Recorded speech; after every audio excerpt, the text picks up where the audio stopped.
দেখো বন্ধুরা, এখন আমরা চলে যাচ্ছি বিয়ে বাড়িতে।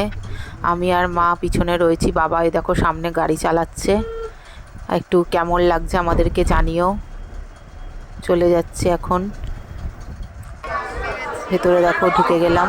প্রচণ্ড পরিমাণে আওয়াজ আসছিল। দেখো মা আর বাবা রয়েছে, আমরা সবাই একসাথে আজকে একটুখানি আনন্দ করলাম।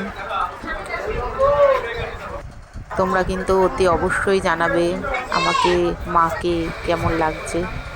দেখো চলে এলাম একটু স্টার্টার্সের এখানে, খাওয়া দাওয়া করলাম। প্রচণ্ড পরিমাণে গরম লাগছিল বন্ধুরা। এসিতে ছিলাম, কিন্তু এই যেখানটা আমরা বসেছিলাম সেখানটা এসিটা ছিল না, তাই জন্য একটু গরম লাগছিল। দেখো মাকে দেখাচ্ছি, মাকে বলছি তুমি একটু হাই করে দাও সবাইকে, বুঝতে পেরেছো।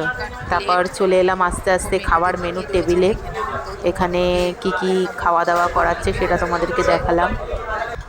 দেখো তোমাদের প্রথমের ওটা দেখানো হয়নি, কারণ আমি যেহেতু লুচি ওই নানপুরি টাইপের যেটা সে ওটা আর ছোলার ডালটা খাওয়া হয়নি, তাই ফিশ চপটা খেয়েছিলাম। ভাতও ছিল মাঝখানে বন্ধুরা, আমি ভাতটাও নিইনি। ভাত মাছ ছিল, দই কাতলা আমি নিইনি। আর এখানে আমি নিয়ে নিয়েছিলাম পোলাও আর একটুখানি চিকেন কষা। মটন করেছিল, মটনটা আমি খাই না বন্ধুরা, তাই জন্য আমি মটন নিইনি।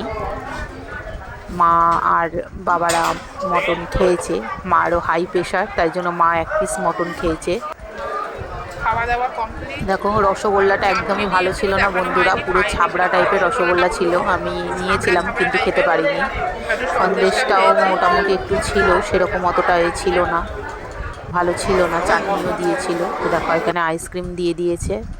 আমরা খাওয়া দাওয়া করে সবার সাথে করে বাবা আমাদেরকে বাড়ি ছাড়ছে, নিয়ে চলে যাচ্ছে আমাদেরকে। একটু আইসক্রিম খেতে খেতে গাড়িতে বসে আমরা চলে এসেছি। আমাদের বাড়ি থেকে খুব একটা বেশি দূর ছিল না বন্ধুরা। আমাদের অ্যাকচুয়ালি ছিল হচ্ছে আমার বাড়ি হিন্দমোটরে, আর বিয়েবাড়িটা ছিল কোন্নগরে। চলে এসেছি দেখো ঘরে, ফ্রেশ ট্রেশ হয়ে তোমাদেরকে দেখাচ্ছি। আর একটা জিনিস যেটা তোমাদের দেখানো হচ্ছে, দেখো আমাদের মিনি বিড়ালটা কোথায় এসে শুয়ে থাকে, দেখেছো। এখানে মা যত জামা কাপড় একটু রাখে ওর ওপরে এসেও শোবে। তাই তোমাদেরকে বলছি, আমার এই ভিডিওটা যদি তোমাদের ভালো লাগে, প্লিজ তোমরা আমার চ্যানেলটাকে একটু ভালো করে সাবস্ক্রাইব করে দাও। তোমাদের ভালোবাসা না পেলে আমি এগাবো কী করে, তাই না বলো বন্ধুরা।